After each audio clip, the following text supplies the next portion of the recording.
Avançando para a próxima pauta, Tanguy, eu queria registrar que os investidores estrangeiros estão tirando o dinheiro dos Estados Unidos. Nós já temos destacado isso aqui no Petit Jornal, mas eu trago alguns números de um relatório que foi produzido pelo HSBC, com dados referentes ao mês de abril.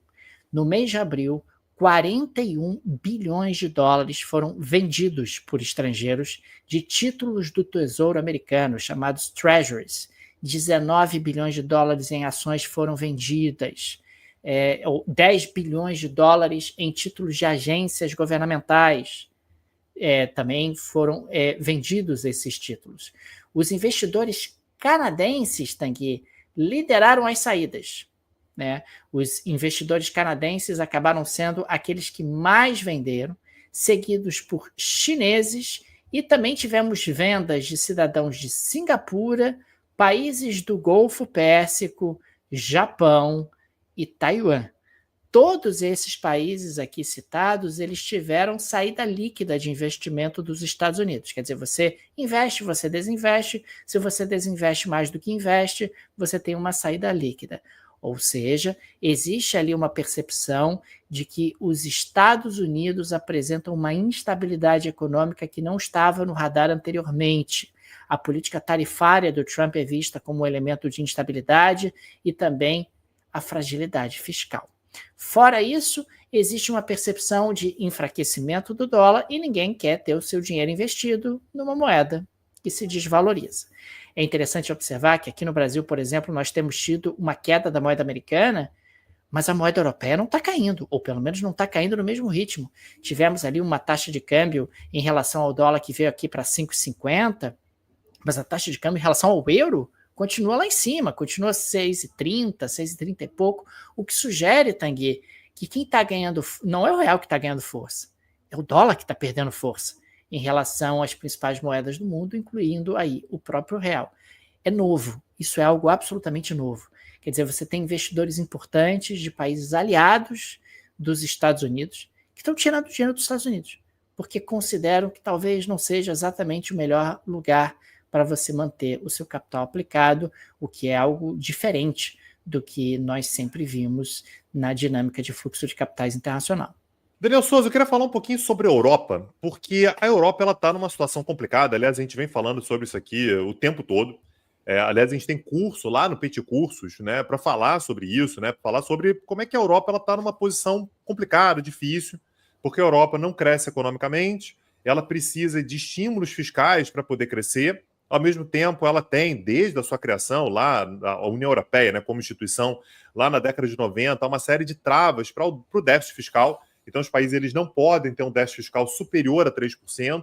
Então, você tem uma série de atritos pelo fato de que os países, ao mesmo tempo, eles querem sair de uma potencial recessão gastando mais, mas não pode passar dos 3%. Né? Então, na prática, é como se os países tivessem que morrer abraçados com uma recessão.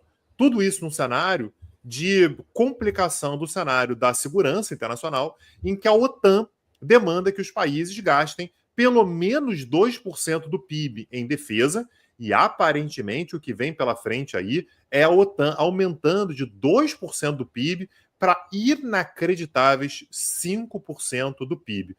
A conta não fecha, Daniel, porque são sinais que estão apontando para direções completamente diferentes. Em termos de segurança, você tem que aumentar os gastos, você tem países que já estão se endividando mais do que precisariam, precisando diminuir os gastos. Isso levou, Daniel, o ministro da Economia da Itália, o Giancarlo Giorgetti, a classificar as regras orçamentárias da União Europeia como estúpidas e sem sentido. Por que isso, Daniel? No ano passado, 2024, a Itália, o governo italiano, teve um déficit de 3,4% do seu PIB. Não pode, o máximo é 3%. E, portanto, a Itália entrou num procedimento, o chamado procedimento da União Europeia, no qual ela vai ser supervisionada até diminuir o seu déficit para abaixo de 3%. Então, ela pretende, até o ano que vem, até 2026, baixar o seu déficit para 2,8%. Isso tudo ao mesmo tempo em que os países da Europa são instados a aumentar os seus gastos militares. Qual o problema que a Itália está vendo aí? A Comissão Europeia propôs uma cláusula de flexibilização que permite aos países terem um pouquinho mais de margem, Daniel, para gastar um pouquinho mais, desde que seja para aumentar os seus gastos com defesa. Então, a proposta da comissão, nessa cláusula de flexibilidade, é permitir aos países elevar os gastos com defesa em até 1,5% do PIB por ano durante 4 anos. Ou seja, dá para gastar mais de 3%, desde que seja para aumentar os gastos militares. Qual é a raiva da Itália? Porque a Itália não pode se beneficiar dessa flexibilidade. Por quê? Porque ela está no procedimento, uma vez que ela já está acima dos 3%. Então, olha a contradição, Daniel. A Itália já está acima dos 3% e ela tem que reduzir. Logo, ela não pode utilizar essa flexibilidade para gastar mais.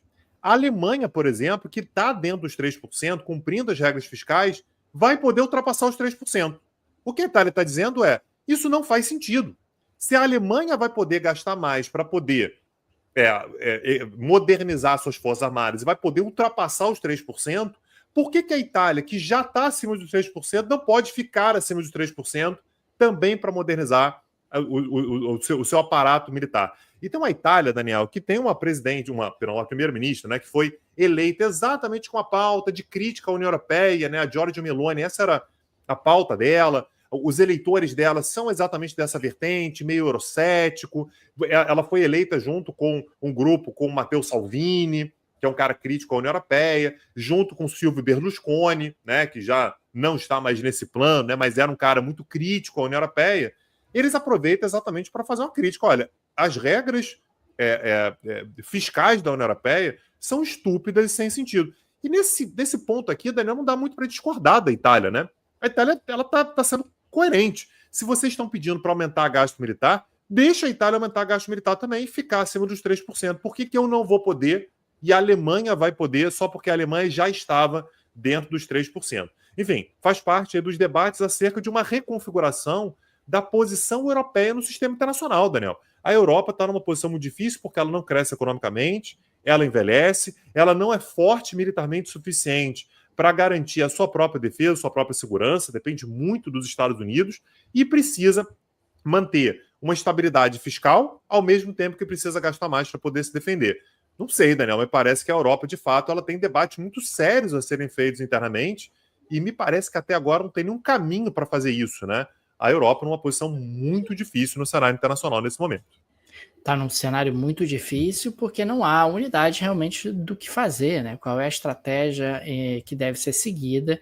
E a Itália tem um histórico, né, de endividamento, tem um histórico de desequilíbrio fiscal e dentro desse contexto acabou sendo submetida a regras mais duras até do que outros membros do bloco.